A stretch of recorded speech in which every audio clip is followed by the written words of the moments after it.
Hi நண்பர்களே, வணக்கம். Stephen உங்களை அனுபவ பகிர்தல் அன்னை விட்டதுலேருந்து தொடர்ச்சியாக பேச போகிறேன். பிறகு எனக்கு பொண்ணு பார்க்க ஆரம்பித்தாங்க. நிறைய ஏகப்பட்ட பொண்ணுங்க பார்க்க ஆரம்பித்தாங்க. ஒன்றுமே செட் ஆகவே இல்லை. எல்லோரும் ஏமாற்றி அப்பா அம்மா நல்ல முயற்சி பண்ணி பார்த்தாங்க. சரி, 6 பிள்ளைகளையும் நல்லபடியாக இப்போ கல்யாணம் பண்ணி வச்சோமே, ஒரு பிள்ளைய தனியாக விட்டுட்டு போகிறதுக்கு உள்ள இது வரல. அதனால் ஒரு 10 கல்யாணம் பண்ணி அவனையும் ஒரு நல்ல இதாக ஆக்கி விட்டுட்டு போயிடுவோம் அப்படின்னு சொல்லிட்டு எங்கள் அப்பா அம்மா நல்ல முயற்சி எடுத்தாங்க. ஆனால் அது நடக்கலை.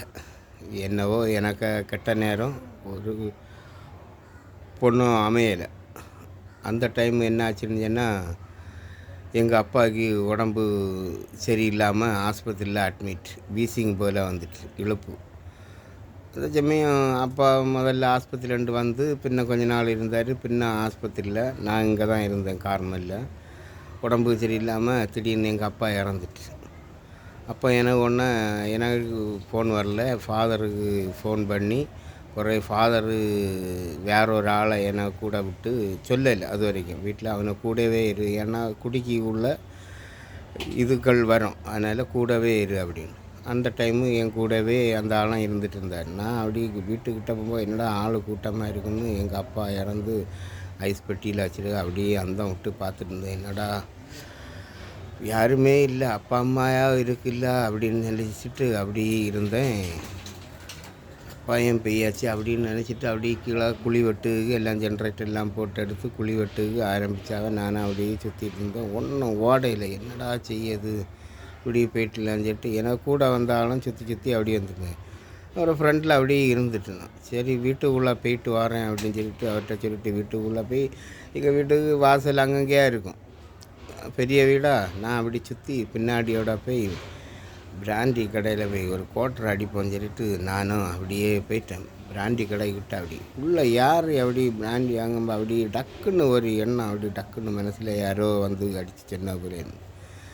நீ குடியை நிப்பாட்டுக்காண்டி உங்கள் அப்பா என்ன பாடுபட்டார். அந்த நடக்க முடியாத டைமில் கூட கார்மலில் வந்து இருந்து மூச்சு வாங்கி பார்த்தாரு. இப்போ அவர் செத்து கிடக்காரு, நீ பிராண்டி குடிக்க போகிற, இந்த ஆத்மா சாந்தி அடையுமா அப்படின்னு சொல்லிட்டு டக்குன்னு எவ்வளோ எனக்காக கஷ்டப்பட்டானு. ரெண்டாவது திரும்ப வந்து ஒரு சிகரெட்டை பற்ற வச்சுட்டு நேராக அந்த ஆள்கிட்ட போய் சொன்னேன். தலை அசந்துட்டார். சரி, ஒன்றை பாதுகாப்பு தான் என்ன விட்டுருந்து நீ இப்படி அதுலேருந்து தவிர்த்து பின்ன அப்படி சரி அம்மாவாகவும் இருக்காவ அப்படின்னு நினச்சிட்டு நானும் அப்படியே போயிட்டு இருந்தேன். நான் குடி வாழ்க்கையில் நிறைய அம்மா அப்பாவை கஷ்டப்படுத்தி நிறைய விஷயங்கள் இருந்தாங்க. சரி, என் வாழ்க்கை குடியை நிப்பாட்டின பிறகு அப்பா அம்மாவை நான் தான் வச்சு பார்க்கணும் அப்படின்னு மனசுக்குள்ள ஒரு ஆசை வளர்த்துக்கிட்டே இருந்தேன். சரி, அப்பா அம்மாவை நான் தான் பார்க்கணும், ஏன்னா நிறைய கஷ்டங்களை கொடுத்து அவங்கள பார்க்கணுன்னு ஒரு இது எடுத்து மனசுக்குள்ளே ஒரு இது எடுத்துருந்தேன். அப்பா இழந்தா அடுத்த கொஞ்ச நாளையில் அம்மாக்கும் உடம்பு சரியில்லாமல் ஆச்சு. அப்பா இறந்ததோட எங்கள் அம்மா அப்பா அடிக்கடி தெரியும், நீ ஒரு கல்யாணம் பண்ணி குழந்த பிள்ளையோட இருந்தால் தான் என் ஆத்மா சாந்தி அடையும், இல்லைன்னா என் ஆத்மா சாந்தி அடையாது. எல்லா பிள்ளைகளையும் நல்லபடி விட்டுட்டு ஒன்றை மட்டும் விட்டுட்டு போகிறது எனக்கு. எங்கள் அம்மாயும் அப்படி சொல்லியிருக்கேன். நான் நீ தள்ளுங்க, நடக்க போல பார்ப்போம் அப்படின்னு சொல்லிட்டு நம்ம எங்கள் அம்மாயும் அப்படி சொல்லிட்டு அப்படி இருந்தாலே எங்கள் அம்மாயும் இறந்துட்டு. எனக்கு என்னடா ஒன்றும் ஓடையில் என்னடா செய்யுது ஒன்று அப்படி எல்லாம் முடிஞ்சு நானும் அப்படி கார்மல்லேருந்து ஒரு பிளாமூட்டுக்கிட்ட அப்படியே இருக்கு. என்னடா செய்யுது, வாழ்க்கையை வறுத்துட்டு. அப்பா இல்லை, அம்மா இல்லை. நல்ல நாள் கிறிஸ்மஸுக்கு எல்லாம் எல்லோரும் கிறிஸ்மஸுக்கு ஊருக்கு போவா, அங்கே போவா. எனக்கு எங்கே போனோன்னு தெரியாது. ஏன்னா எங்கே போகிற அப்பா அம்மா இருந்தாலும் வீட்டுக்கு போகலாம், அப்பாயும் இல்லை அம்மாயும் இல்லை. அங்கே அண்ணன் மாதிரி அவங்க நமக்கு செட் ஆகாது, பிடிக்காது. அக்கா மாதிரிகளை வீட்டுக்கு போனோன்னா ஒரு சமயம் அவங்களே என்ன ஒதுக்குனாங்க, என்னடா செய்யாது அப்படின்னு சொல்லிட்டு யோசனையில் அப்படியே இருந்து கண்ணீர் விட்டுருந்தாங்க. செத்துருவோமா, இல்லைன்னா இன்னும் வேற எங்கேயும் போயிடுவோமா அப்படின்னு நினச்சிட்டப்ப ஒரு ஃபாதர் வந்து எங்கே இப்படி என் கதையை சொன்னேன். இப்படி இருக்குது ஃபாதர், என்ன செய்யணும், எங்கேயோ சாக்கடையில் விழுந்து கிடந்த ஒன்றை கடவுள் ஒன்றை இவ்வளோ தூரம் தூக்கி வச்சுருக்காருன்னா இன்னும் உனக்கு ஒரு திட்டம் வச்சுருப்பார். சில ஒன்றால் நிறைய பேர் நல்லா இருக்க வேண்டியது இருக்கும், அதுக்கு ஒரு திட்டம் வச்சுருப்பார். பயப்படாத, ஏதோ நல்லா நடக்க போகுது அப்படின்னு. அப்போ பெஞ்சமின் கூட்டம்னு ஒரு கூட்டம் நடந்துட்டு இருந்தது. எதார்ச்சியமாட்டு ஒரு ஆள் என்ன எங்கேனார போயிட்டு வருவோம்னு சொல்லிட்டு அங்கே போவோம். ஏன்னா பெந்தேச கூட்டமே பிடிக்காது.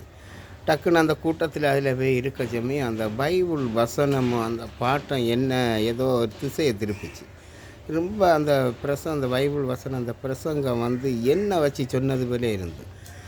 எத்தனையோ தடைகளை தாண்டி உனக்கு கல்யாணம் ஒரு பையன் இருக்கிறான், அவனுக்கு கல்யாணம் நடக்கும், யார் தடுத்தாலும் நிற்காது அப்படி இப்படின்னு. அப்போ என்ன வச்சு ஒரு வருஷம் தொடர்ந்து அந்த கூட்டத்துக்கு ஞாயிற்றுக்கிழமை தோறும் போயிட்டு இருந்தேன். ஆதாரணை அப்படியே போயிட்டு இருந்தேன். ரொம்ப என்ன வச்சுன்னா அதே அம்மா இறந்த அதே நாள் கழிஞ்சோடனே ஒரு பிள்ளைய நான் இங்கே அந்த அனுபவங்கள் எல்லாம் பகிர்ந்துட்டு இருப்பேன். இல்லை இப்படி கல்யாணம் வேலை நிறைய பார்த்தேன் அப்படின்னு. அப்போ தான் செக்கடியிலண்டு ஒரு ஆள் இங்கே ட்ரீட்மெண்ட் எடுத்து மீட்டிங் வந்துட்டு இருந்தார். அவர் சொன்னார், இப்படி ஒரு பிள்ளை இருக்காவ, கல்யாணம் பண்ணுதியா, பாவப்பட்ட பிள்ளைகள் ஒன்றும் தரமாட்டாவ, நம்ம தான் ஏதாவது கொஞ்சம் தருவாவ, நீங்கள் பாக்கியாக நீங்கள் தான் பார்க்கணும் அப்படின்னு. நான் சரி எங்கள் அக்கா மாரோள்கிட்ட கேட்டு பார்த்துட்டு அப்படின்னு சொன்னேன். எங்கள் அக்கா மாரோள்கிட்ட எல்லாம் கேட்கும்போது சொன்னால், உனக்கு ஒரு துணை தேவை, பணத்தை பற்றி பார்க்காத, ஒரு துணை தேவை பாரு அப்படின்னு சொல்லிட்டு. அப்போ நான் இங்கே வேலை பார்க்க ரமேஷ் அண்ணன் சீலாக்கா உங்கள் காரில் போய் பிள்ளைய பார்க்க போனேன். அப்படி பார்த்தேன். நானும் அப்படி பார்க்கும்போ அப்படி பிள்ளை அவங்களும் பார்த்தாவே எல்லாம் எனக்கு நம்பிக்கை இல்லை, நடக்குமா நடக்காதான்னு சொல்லிட்டு. சரி எனக்கு காரு உள்ளன்னு போகும்போலே பேசணும் எல்லான்னு சொன்னேன். இது போதும் உனக்கு, நல்லா இருக்குல்ல பிள்ளை, உனக்கு எட்ட ஜோடி அப்படின்னு சரின்னு சொல்லிட்டு அப்படியே போனேன். அப்புறம் அவங்கள்ட்ட பேசுவோம். அவங்க இப்போ அதுக்குள்ளே வசதி இல்லை, கொஞ்ச நாள் கழியட்டு அப்படின்னு சொன்னாங்க. சரி நானும் ஒன்று நினச்சேன், சரி அவ்வளோதான் இனி நடக்காதுன்னு. அவங்க ஒரு மாதம் கழியும்போ அவங்களாட்டே சரி பார்ப்போம் அப்படின்னு நான் பார்க்க ஆரம்பிப்பேன். அப்போது கல்யாணம் பண்ணணும், என்ன செய்யுது அப்படின்னு நினச்சிட்டு இருக்க சமயம் எங்கள் அத்தா மாதிரியெல்லாம் சேர்ந்து இவனை கடத்தில் பூந்த விடக்கூடாது, கல்யாணம் செலவெல்லாம் நிறைய இருக்கும், கடத்தில் பூந்திடுவோம், அதனால் சிம்பிளாக ரெஜிஸ்ட் மேரேஜ் போல் பண்ணிடுவோம் ஒரு வீட்டில் உள்ளையா அப்படின்னு. அப்போ பொண்ணு வீட்டுக்காரைய சொன்னாவே எங்கள் கல்யாணம் எங்களுக்கு பெரிய இதாக தான் எடுக்கணும் அப்படின்னு சொல்லிட்டு. அப்போ இங்கே ஒன்றா சின்னாவே எனக்கும் ஆசை பெரிய இதாக எடுக்கணும், எல்லாருக்கும் பெரிய இதான்னு.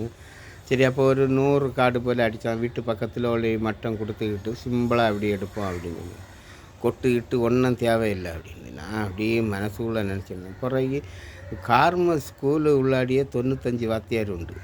நான் இங்கே 300-400 கார்டு கிட்ட ஆகிட்டு, கல்யாண கார்டு. அது ஒரு வீட்டுக்கிட்ட அப்படியே கொடுத்து அதே 300-400 பெரிய குடும்பமாக அப்படியே கொடுத்து அதே ஒரு தொகை நிறைய கொடுக்கல. நான் வேணான்னு கொடுக்கல அந்த இதில் அப்படி கொடுக்கல. அது பிறகு கொட்டு வேண்டான்னு சொல்லிட்டு இங்கே ஒரு ஆள் சரி ஒரு சிம்பிளாக ஒரு கொட்டு வைப்போம் அப்படின்னு வச்சான்.